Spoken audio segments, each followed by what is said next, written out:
Getting light to look natural and cinematic is one of the biggest challenges in filmmaking. It all starts with softening your light source. In this video, I'll show you the different ways to diffuse a light and how it affects your image.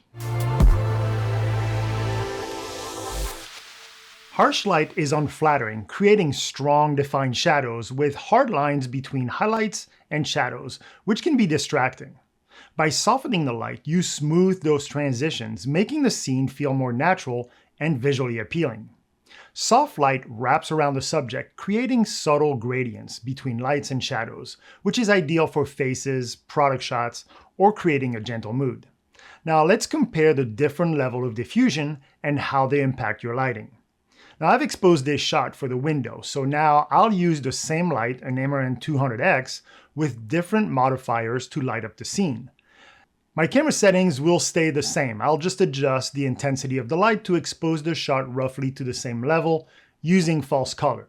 Now each method offers different results, but the principle remains the same.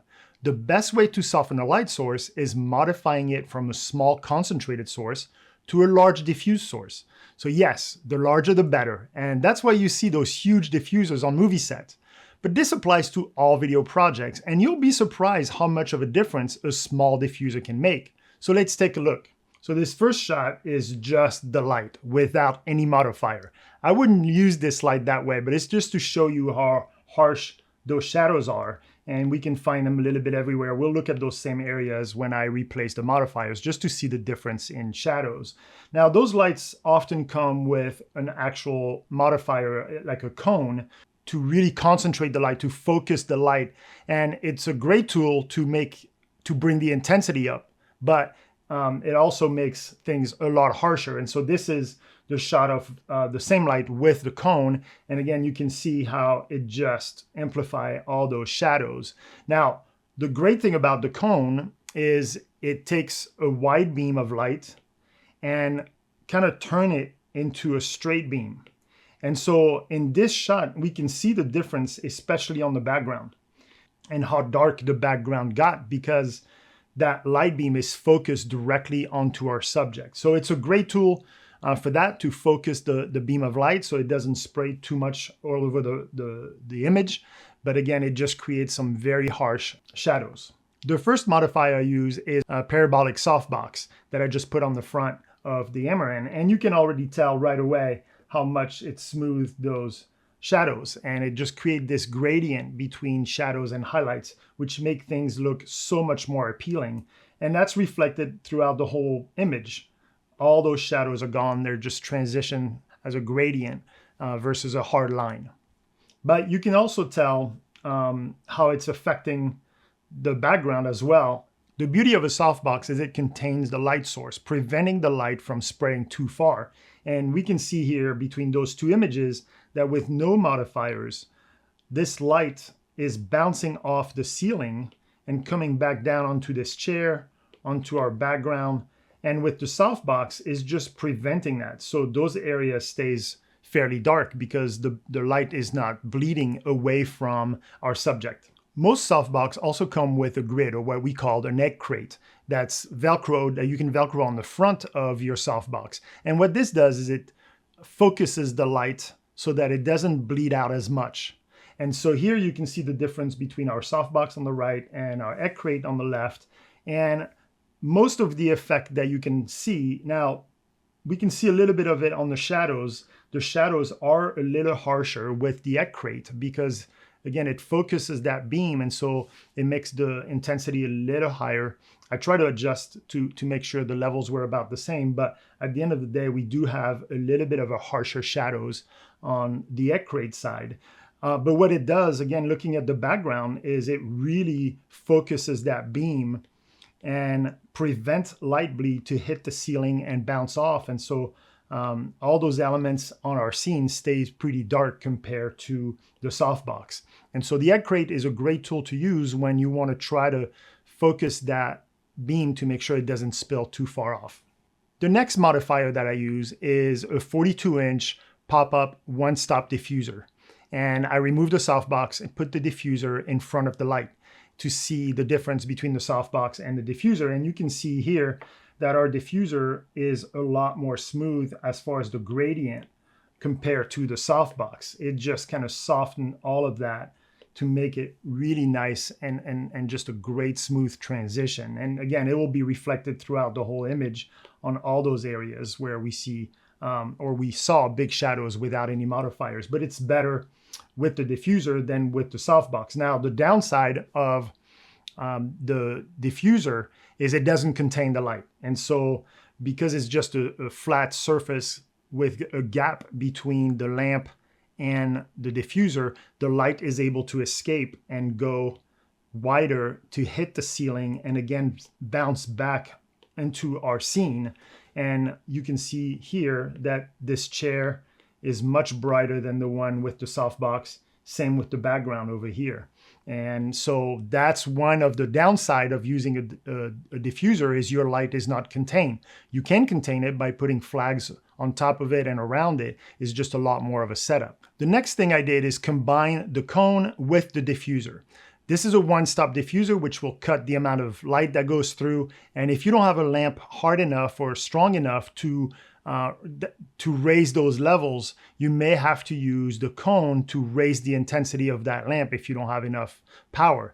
And so this is what it looks like with the diffuser and the cone. And there's no surprise here that our shadows are a little rougher simply because we have a more focused beam of light.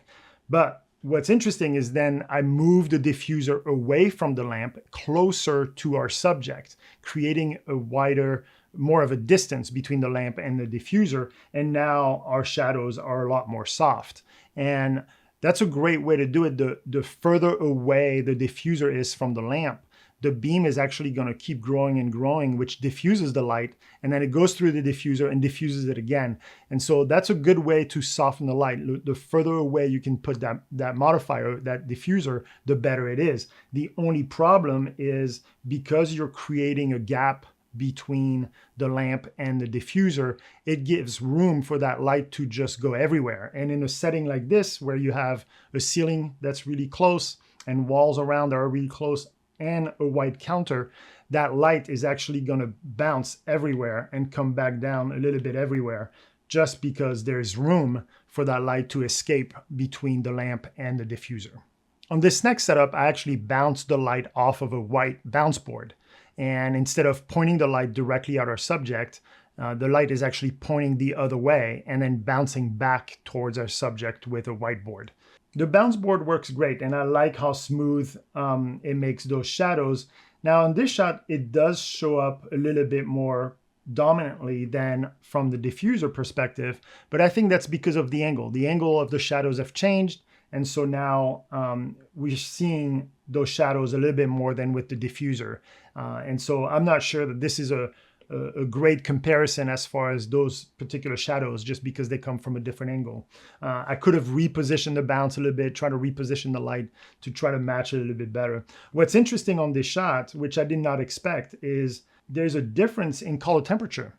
And I have a video that you should go check it out. I'll put the link below in the description, where I actually measure the color temperature of different material, including the white bounce, because the reality is that beam of light is hitting the whiteboard at a certain color temperature, and it comes back at a different color temperature. And here you can see the difference.